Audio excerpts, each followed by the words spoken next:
So my topic for presentation is cloud computing. First of all, what is cloud computing? It basically includes computing services like servers, storage, database, networking, software, analytic and intelligence over the internet. तो cloud computing का basic M होता है ऐसी computing services provide करना जो कि आप physically तो अपने कंप्यूटर में कर सकते हैं but on the internet, like storage provide करना, आपके डेटा को फिजिकली स्टोर आपके फिजिकल ड्राइव्स में ना स्टोर करके ऑनलाइन सर्वर्स पे स्टोर करना। और ऐसे कई सारी कंप्यूटिंग सर्विसेज प्रोवाइड करता है क्लाउड स्टोरेज। क्लाउड कंप्यूटिंग का जो बेसिक एम था पहले वो था स्टोरेज प्रोवाइड करना, बट अब वो इस चीज़ तक लिमिटेड नहीं है। आप सॉफ्टवेयर और गेम्स और कई सारी टाइप की चीज़ें क्लाउड कंप्यूटिंग पे यूज़ कर सकते हैं इंटरनेट का यूज़ करते हुए, without direct active management by the user. यहाँ पे ऐसा है कि जैसे हमने अपना फॉर एग्जांपल हमने अपनी कोई फाइल या डॉक्यूमेंट गूगल ड्राइव पे अपलोड की, तो हमने सब अपना फाइल अपलोड कर दिया। अब उस डेटा को जो मैनेजमेंट है, उस डेटा को कैसे ऑर्गेनाइज करना है, कहाँ स्टोर करना है, ये सब गूगल करता है। यानी उस डेटा को जो मैनेज करता है वो गूगल है, हम नहीं, यूजर नहीं। Cloud provide typically uses a पे एज यू गो मॉडल, यानी एक तरीके की सब्सक्रिप्शन फी ली जाती है आपसे क्लाउड सर्विसेज प्रोवाइड करने के लिए।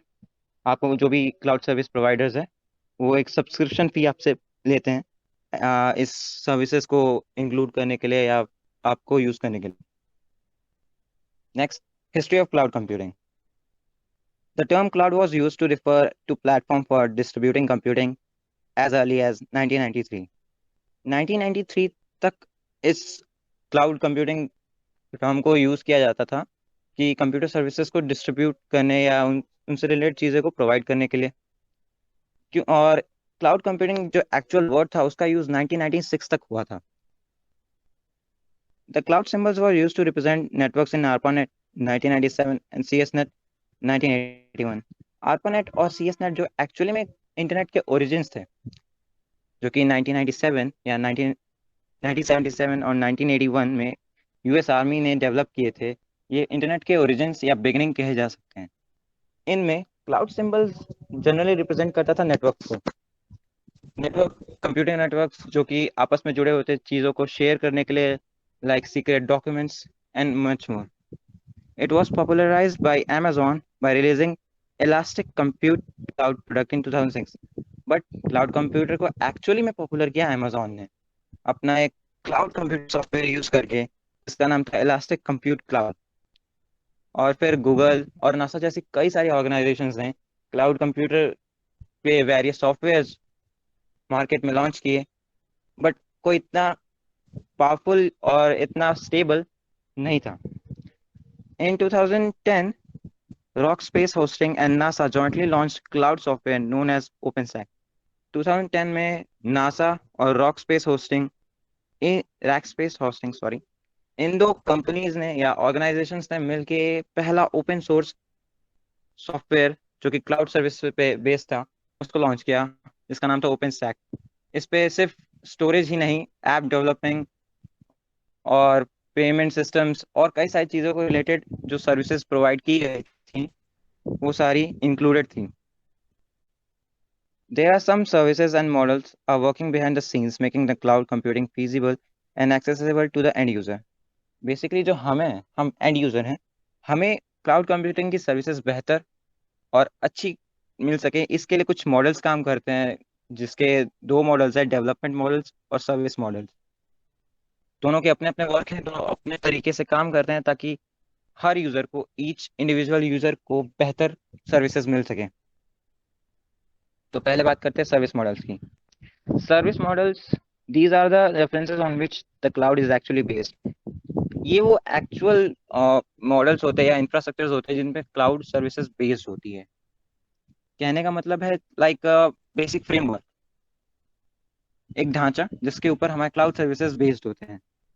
Cloud computing provider offer this services according to different models, of which the three standard models per NIST are, infrastructure as a service, platform as a service and software as a service.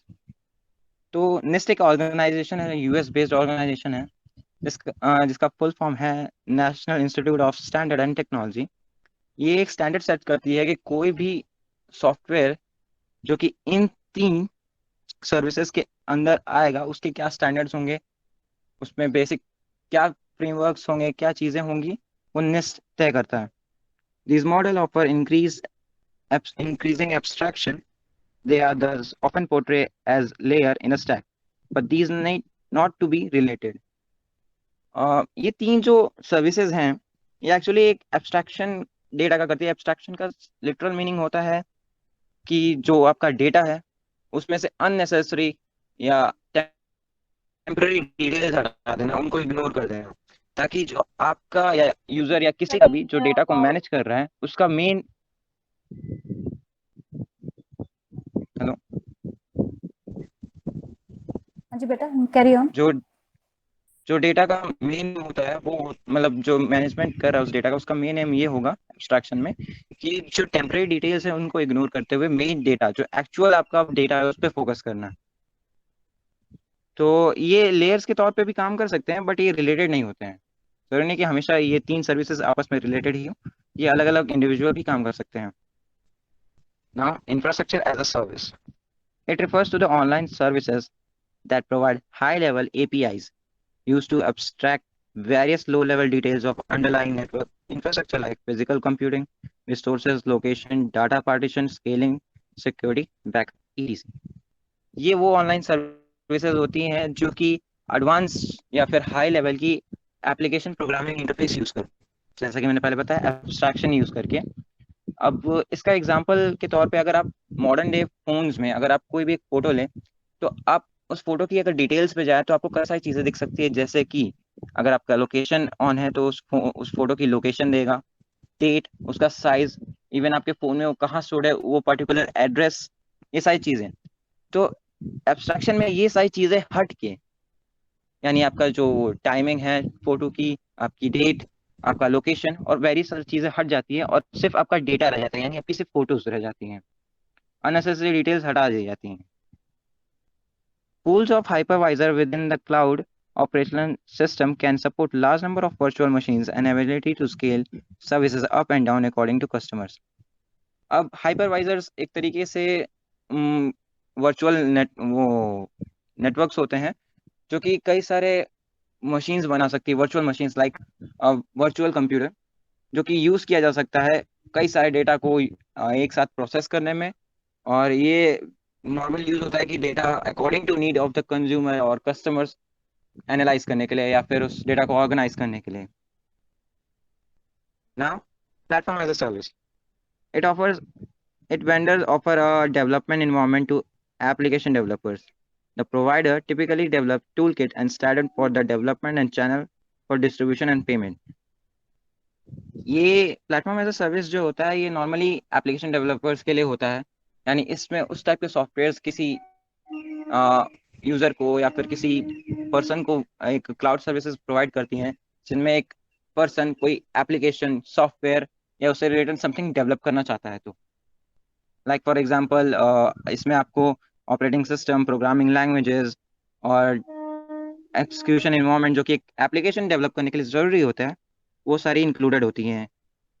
In this cloud provide delivers a computing platform, जैसा कि मैंने पहले बोला, एक तरीके का virtual network या फिर एक तरीके का वर्चुअल कंप्यूटर क्रिएट कर देना, जिनमें कि कई सारी चीजें, ऑपरेटिंग सिस्टम हो जाएंगी वगैरह वगैरह। आपका पीसी अगर पुराना है जो कि नहीं उन सर्विसेज को सपोर्ट कर सकता है, या फिर आपका पीसी या लैपटॉप जो भी है वो उतना अपडेटेड नहीं है, बट आप क्लाउड कंप्यूटिंग यूज करके हाई एंड चीजें या फिर जो ऐसी चीजें हैं जो कि आप अपने पुराने लैपटॉप में नहीं कर सकते हैं, आप क्लाउड कंप्यूटिंग यूज करके कर सकते हैं, जो कि ये सर्विसेज आपको प्रोवाइड करती हैं ना। Software as a service, in this model user gain access to application softwares and database. Cloud providers manage the infrastructure and platform that runs the application. अब ये मॉडल जो है, ये मॉडल, इसमें यूजर जो है उसके पास लिटरली एक्सेस होता है सॉफ्टवेयर का, यानी वो इसमें डेवलप तो कुछ नहीं कर सकता, लेकिन उसके पास जो सॉफ्टवेयर है उसके डिटेल्स, उससे रिलेटेड डेटाबेसेस सब कुछ होता है।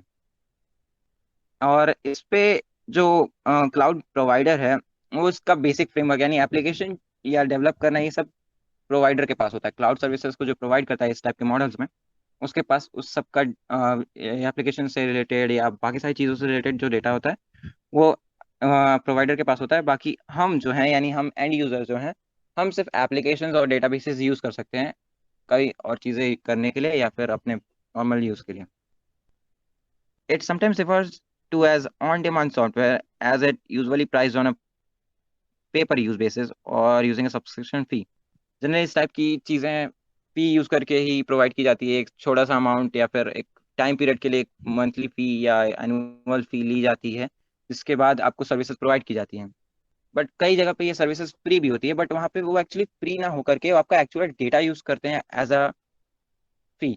आपका डेटा यूज़ करके वो प्रॉफिट अर्न करते हैं, तो वो भी एक्चुअली फ्री होता नहीं है। In this model, cloud providers install and operate application software in the cloud, and the user get the access the software from cloud clients। तो as stated earlier कि इसमें जो सॉफ्टवेयर्स होते हैं या डेटाबेसेस एप्लीकेशंस जो भी हैं, वो क्लाउड सर्विस प्रोवाइडर आपको प्रोवाइड कराता है, और जो यूजर होता है वो क्लाउड सर्वर्स जो होते हैं उनके थ्रू उन एप्लीकेशंस, उन सॉफ्टवेयर या जो भी सारी चीजें हैं उनको एक्सेस कर पाएगा। Now development model. तो it defines to the type of access to the cloud or where the cloud is located। इस टाइप के मॉडल्स में जो क्लाउड होता है वो कहाँ पे बेस या कितने लोगों के लिए या फिर कौन ऑपरेट कर सकता है, इस तरीके से कुछ काम करता है। Like public cloud, private cloud, hybrid cloud and community cloud. Public cloud. Public cloud services as considered public customers when they are delivered over the public internet, and they may be offered as a paid subscription or free of charge। Normally जैसा नाम suggest करता है public cloud, इसमें कई सारे users cloud services एक साथ use कर सकते हैं। मतलब कोई भी इजीली एक्सेस कर सकता है, किसी पे रिस्ट्रिक्शन या ऐसा कुछ नहीं है। और ये जनरली या तो फ्री भी हो सकते हैं या फिर पेड भी हो सकते हैं। फ्री फॉर एग्जांपल आपका गूगल ड्राइव हो सकता है, जिसपे आप अपना डेटा वगैरह स्टोर कर सकते हैं। और और भी कई सारे सॉफ्टवेयर जैसे माइक्रोसॉफ्ट अज्योर, ये पेड सर्विस है। अमेजोन और कई सारी बड़ी बड़ी कंपनियां ऐसी सर्विसेज प्रोवाइड करती है पब्लिक क्लाउड की, एक फी लेके या फिर free of cost. Architecturally, there are few differences between public and private cloud services, but security concerns increase substantially when services are shared by multiple users। So, इस type की services में security एक बहुत बड़ा कंसर्न होती है, क्योंकि multiple लोग डेटा एक्सेस कर रहे हैं, तो कोई भी आपका प्राइवेट डेटा एक्सेस कर सकता है। नॉर्मली ऐसा होता तो नहीं है, बट कोई भी कर सकता है आपका डेटा एक्सेस इजीली, क्योंकि पब्लिक क्लाउड है और कई सारे लोग इजीली बहुत vast majority of data use कर सकते हैं। Like trillions of GBs of data इसमें अपलोड होता रहता है, तो कोई भी आपका डेटा यूज कर सकता है। तो यहाँ पे सिक्योरिटी जो है वो उतनी अप टू नॉच नहीं है। Private cloud. Private cloud is cloud infrastructure operated solely for a single organization, whether managed internally or by third party, and hosted either internally or externally। Private cloud जैसा name suggest करता है, एक ऐसा cloud computing services होती है जो कि एक ऑर्गेनाइजेशन यूज करती है और कोई और नहीं। लाइक कोई अदर पर्सन लाइक मी या हमारे जैसा कोई और उसमें एक्सेस नहीं कर सकता जब तक कि वो ऑर्गेनाइजेशन हमें परमिशन ना दे। और इसकी जो सर्विसेज या तो वो कंपनी या ऑर्गेनाइजेशन खुद डेवलप करती है या कोई थर्ड पार्टी होस्ट करती है, नॉर्मली जैसा कि यूज किया जाता है ज़्यादातर केसेस में। इसमें जो सिक्योरिटी होती है वो बहुत हाई होती है, क्योंकि एक पार्टिकुलर ऑर्गेनाइजेशन या इंडिविजुअल ही यूज कर रहा होता है और कोई नहीं। इसको एक्सेस करना इतना इजी नहीं होता है, तो आपका डेटा सिक्योर होता है। Hybrid cloud. Hybrid cloud is a composition of a public cloud and private environment, such as a private cloud or non-premises resource that remains distinct entities but are bound together, offering the benefits of multiple development models। Hybrid cloud एक bridge की तरह act करता है private cloud और public cloud के बीच में, जिनमें कि आपको दोनों की ही सर्विसेज मिल सकती हैं। लाइक एक ऑर्गेनाइजेशन और उससे रिलेटेड ऑर्गेनाइजेशन इसमें एक्सेस तो कर सकती है, बट इसमें डेटा भी सिक्योर होगा, क्योंकि ये एक्चुअली एक्ट करता है एक प्राइवेट क्लाउड से ज़्यादा और पब्लिक क्लाउड से कम। क्योंकि जो क्लाउड पब्लिक क्लाउड की जो सर्विसेज है उसमें क्या है, कई सारे लोग यानी पब्लिक बिना किसी इंटरफेरेंस के उसमें डेटा को एक्सेस कर सकती है, कोई रेस्ट्रिक्शन नहीं है। लेकिन यहाँ पे रेस्ट्रिक्शन है, क्योंकि एक ऑर्गेनाइजेशन और उससे रिलेटेड अगर यूज करी कोई ऑर्गेनाइजेशन, तो उससे रिलेटेड मेंबर्स या उससे रिलेटेड अदर कंपनीज वही एक्सेस कर सकती हैं इसमें डेटा, नॉर्मल पब्लिक नहीं। और प्राइवेट, अब उन कंपनीज के अलावा जब एक्सेस कोई नहीं कर सकता डेटा, तो बेसिकली आपका डेटा सिक्योर रहेगा, या वो जो डेटा यूज किया जा रहा है वो सिक्योर रहेगा, कोई और उससे इजीली एक्सेस नहीं कर सकता है। आपको इसमें दोनों ही क्लाउड्स के बेनिफिट्स मिल सकते हैं अगर आप इस टाइप का क्लाउड यूज करते हैं तो। Hybrid cloud mean can also mean the ability to connect allocation, management and or dedicated services with cloud resources। इसमें मैनेज और जो सर्विसेज होती है वो भी आप उसका भी काफी आपको एडवांटेज मिल जाता है कि आप चाहें तो अपना डेटा वगैरह खुद मैनेज कर सकते हैं क्लाउड रिसोर्सेज के साथ, क्योंकि ये दोनों ही सर्विसेज आपको प्रोवाइड करवा है, प्राइवेट या पब्लिक, दोनों ही क्लाउड के सर्विसेज प्रोवाइड कर सकते हैं। तो आप चाहे तो अपना डेटा खुद भी एलोकेट कर सकते हैं या मैनेज कर सकते हैं, वो आपके ऊपर। Community cloud, it shares infrastructure between several organizations from a specific community with common concerns, whether managed internally or by a third party, and either hostly internally or externally। तो कम्युनिटी क्लाउड जो होता है, कई सारी organisations मिलकर जब कोई cloud service use करती है तो वहाँ पे वो कम्युनिटी क्लाउड यूज करते हैं, क्योंकि वहाँ जो डेटा होता है वो एक्चुअली डेटा वो किसी एक चीज से रिलेटेड होगा, बट उस डेटा की इंफॉर्मेशन जो होती है वो कई सारी कंपनीज के पास होगी।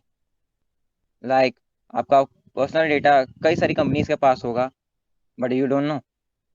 तो इस टाइप के क्लाउड्स में जो होता है वो नॉर्मली किसी एक कंपनी के पास होगा उस डेटा का मैनेजमेंट, या फिर सबके पास होगा। या तो होस्ट करने का मतलब वो सर्विसेज किसी भी कंपनी इंटरनल ही किसी कंपनी ने बनाई होगी, या फिर किसी थर्ड पार्टी के थ्रू भी वो क्लाउड सर्विसेज ली गई होंगी। The costs are spread over fewer using than the public cloud, but more than a private cloud. So only some of the cost savings potential of cloud computing are realized। Cost इसमें उतना actually नहीं होता है, क्योंकि community cloud कई सारी companies मिल के करती हैं, और इसमें बेसिक मैनेजमेंट भी जो है डेटा का वो कंपनीज ही करती हैं।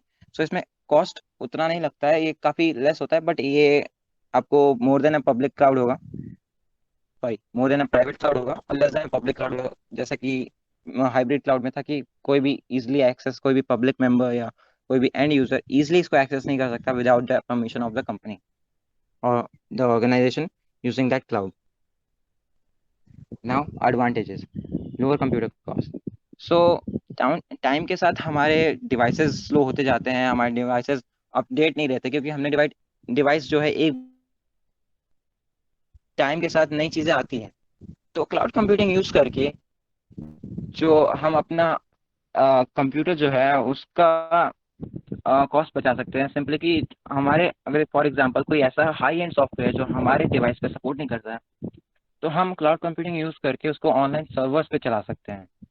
लिटरली वो सॉफ्टवेयर सर्वर्स पे चलेगा, और हम उसका यूज अपने अपने पुराने डेस्कटॉप या लैपटॉप या किसी भी डिवाइस पे यूज कर रहे होंगे, उस पर हम यूज कर सकते हैं विदाउट एनी इंटरफेरेंस या विदाउट एनी रेस्ट्रिक्शन, बिना कुछ।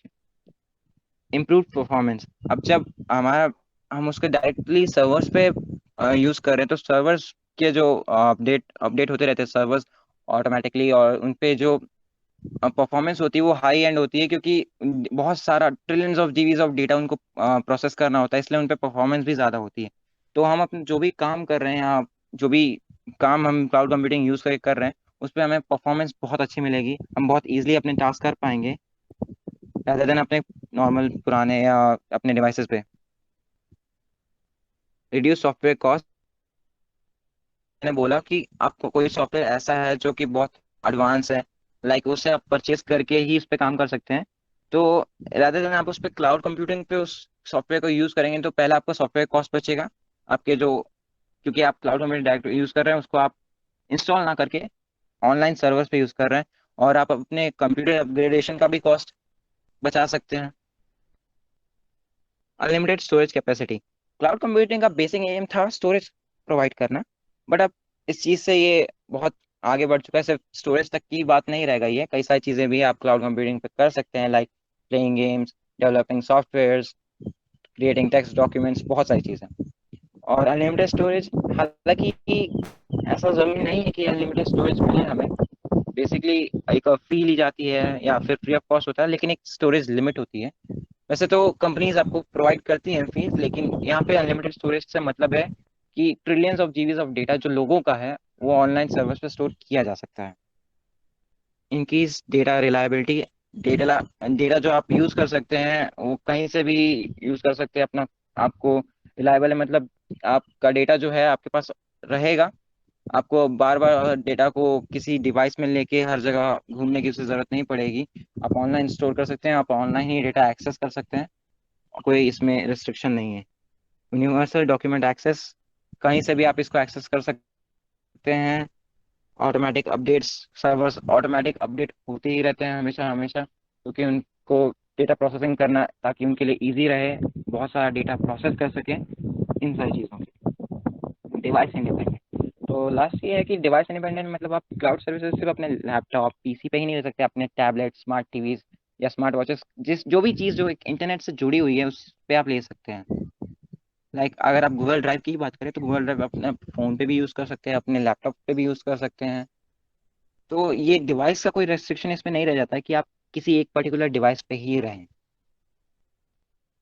ना disadvantages, require high speed internet. So basically ये जो यूज़ करना है क्लाउड कंप्यूटिंग, इसके लिए आपको हाई स्पीड इंटरनेट की ज़रूरत पड़ेगी ही पड़ेगी।